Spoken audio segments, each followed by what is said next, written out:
this is my video. Next video, today I'm gonna read my Pizza Khmer book. Now I'm gonna read the book. Is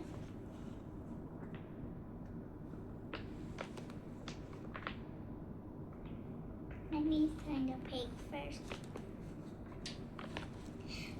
មេរៀនទី61កិច្ចការនៅសាលារៀនមេសូតបទកាកតិយើងទៅសាលារៀនសពកិច្ចការរៀនកត់ចំណានរៀនអានរៀនលេខគំនូររបាំកីឡានឹងដាំដំណាំនានាសួនច្បារសាលាមានជីម្ទេសផ្កាល្អស្រងសោភាព្រោះយើងស្រោចទឹកមិនដែលខ្ជិលខ្ជានេះជាការងារនៅសាលាយើង This is the song that I learn at school. Next is មេរៀនទី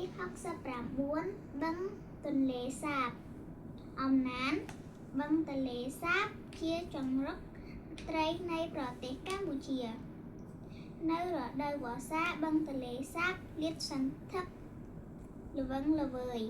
បឹងនេះមានព្រៃរនាមដោះជុំវិញដែលជាជម្រកសម្រាប់ត្រីពងបឹងទន្លេសាបសម្បូរត្រីទឹកសាបជាងគេលើពិភពលោក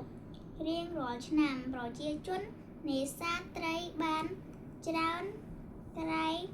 លែងពួកគេយកត្រីទាំងនោះសម្រាប់ធ្វើម្ហូបអាហារដូចជាប្រហុកផ្អកត្រីងៀត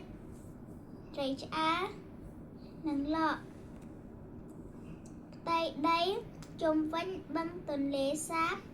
មានដីជាតិល្អណាស់សម្រាប់ដំណាំកសិកម្មពិសេសដំណាំស្រូវបឹងទន្លេសាបជាប្រភពធនធានធម្មជាតិមួយយ៉ាងសំខាន់នៃប្រទេសកម្ពុជា Next is មេរៀនទី70រឿងសង្គ្រាមរវាងគីង្គក់និងតាព្រំអំណានកាលពីព្រេងនាយពិភពលោកកើតភាពរាំងស្ងួតក្តៅហួតហែងគ្មានទឹកភ្លៀងសោះស្ទឹងត្រពាំងទន្លេរីងទឹកអស់សត្វនិងរុក្ខជាតិទាំងឡាយងាប់អស់ជាច្រើនពួកសត្វនិងរុក្ខជាតិមានហ៊ីងកង្កែបគីង្គក់ត្រីតូចធំសត្វល្អិតឃ្មុំជាដើម